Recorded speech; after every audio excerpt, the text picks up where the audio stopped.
Attack on Titan season 4 की सबसे controversial character है गैबी।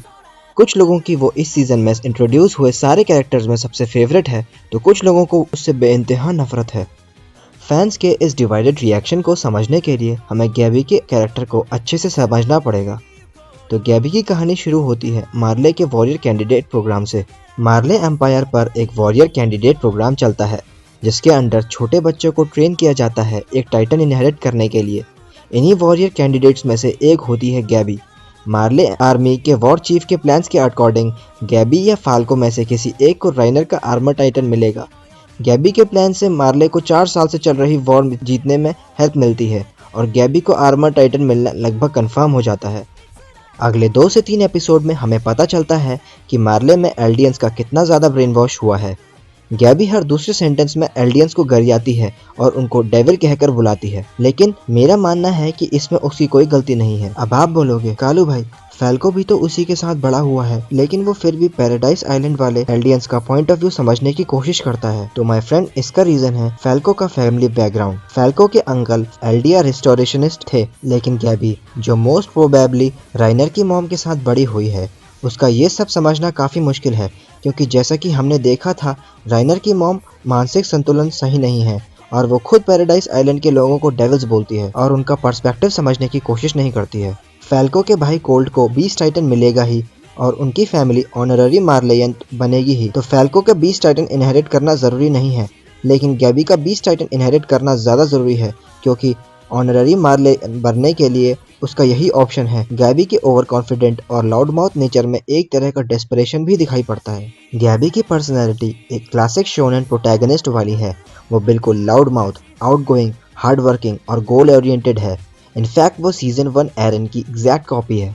एपिसोड 5 डिक्लेरेशन ऑफ वॉर में जब एरन मार्ले इंटरमिटेंट जोन पर अटैक करता है, तब यह गैबी के लाइफ का टर्निंग पॉइंट होता है। गैबी के सामने उसके बेस्ट फ्रेंड्स ऊडो और जोफिया का मर्डर हो जाता है और उसके घर पर सर्वे कॉप्स तबाही मचा देते हैं। 10 साल पहले जब राइनर और बर्तोड वॉल्स को डिस्ट्रॉय कर देते हैं और जैसे इस वक्त कॉप्स लेबेरियो इंटरमिटेंट जोन को डिस्ट्रॉय कर रहे हैं, it was horrifying to look how the history is repeating itself and the parallels between Eren and Gabi are so obvious. Survey Corps के अटैक के बदले में गैबी एरन को मारने के लिए शिप पर चढ़ जाती है और इस बीच फायरिंग में साशा को गोली लग जाती है। इसके बाद सर्वे कॉप्स फैल्को और गैबी को अपने साथ पैराडाइज आइलैंड ले जाते हैं और उनको एक जेल में रखा जाता है, लेकिन वो दोनों उस जेल से भाग जाते हैं। अब लेटेस्ट एपिसोड में गैबी और फैल्को साशा के पेरेंट्स के ऑर्फनेज में रह रहे हैं।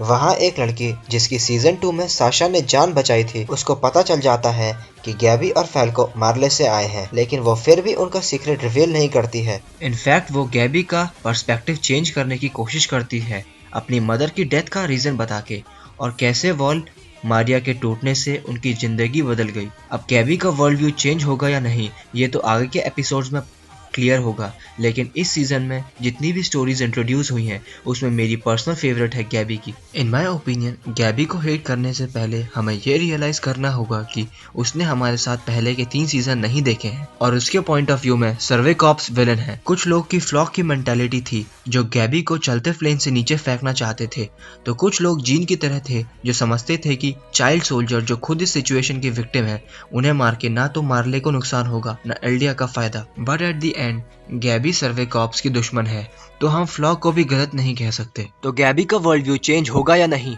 ये जानने के लिए देखिए next Sunday the next episode of attack on Titan.